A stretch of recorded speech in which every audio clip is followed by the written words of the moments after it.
ye de ani kire bia koye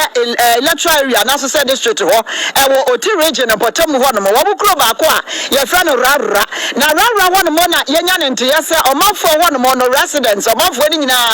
o ma ka bo ma ye ba ko e na o ma pensan kakra kosua kakra e na ne ma bi o mo de ka ho e be bo ama ne ma akontam e na o mo de jeje na wo mo sha ase na o mo se lesi ne ni ahemfo mo wa yin ya to nsafre o mo ya de jimu afe wa bi ma se timba contractors a wo mo ye adwuma e wo potem wo twa timba e wo mo wa na ne forest tu pa o wura mu twa timba no so wo mo so ye de age wo mo enu abronko a ne ye bodua sa 1 second bia na dua bonam mu ene ebisa se adade na asi a wo mo se de contractors ne di wo mo nam mu ni nyenyenyenye contractors twa enua e wo mo kwa ye mu wie ne de besene kwa se enua na ya na wo mo e wo so de hwe hopu kwa no so e ma e kwan no ye bubuo ye se wo mo e ye adwuma no wo ma se wo ma kwan nyina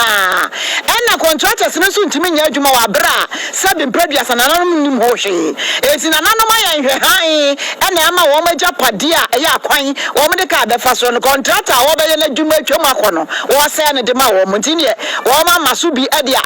ajejeje wo mo nyina nanom ye de ajejeje wo mo sa na yenkwa ahoma so yo ye hu se aha kwan ni bi nie ena nua no so bi na wo ho no ene ensem akoso ne ne wo mo ka ene wo mo buru nua ne ensem wo mo ka yenko tie bi mra yentie ino wo gbe se fu hwe na you onko na kwanu yu won si dabi eri aye nyina bi twa combine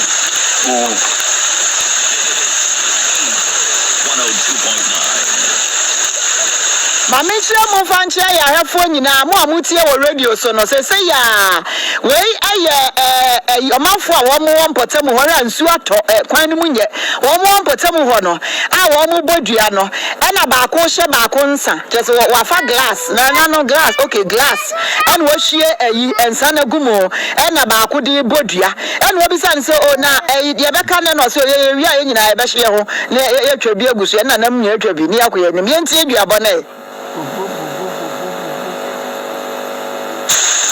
yam fre ne jobi na ene anopei ne nti ayaba ha no mo aseda ne ye de mamo ye da mo asese 102.9 tatei abemem no efuse eda ye besi kwan no ye de se buo ma nananom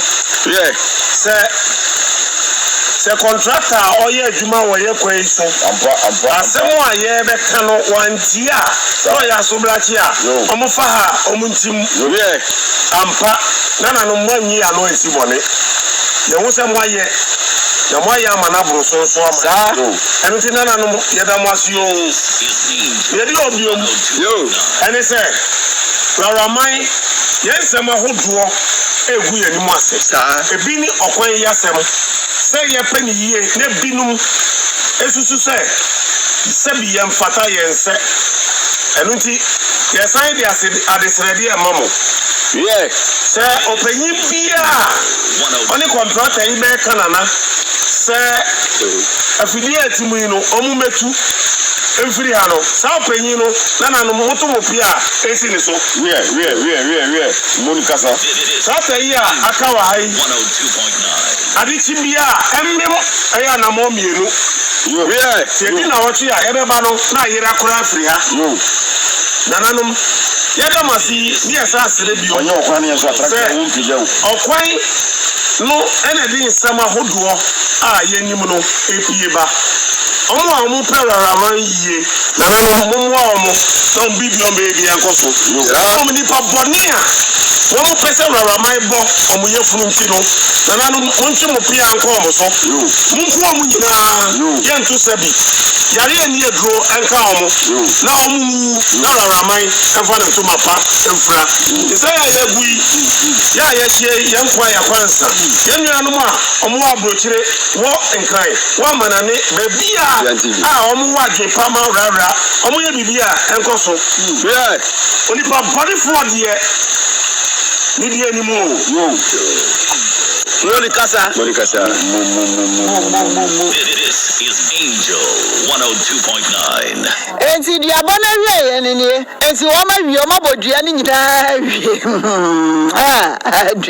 dia emu skills we wo se da ku bia ade an ka na atimo wo mo de tu aguso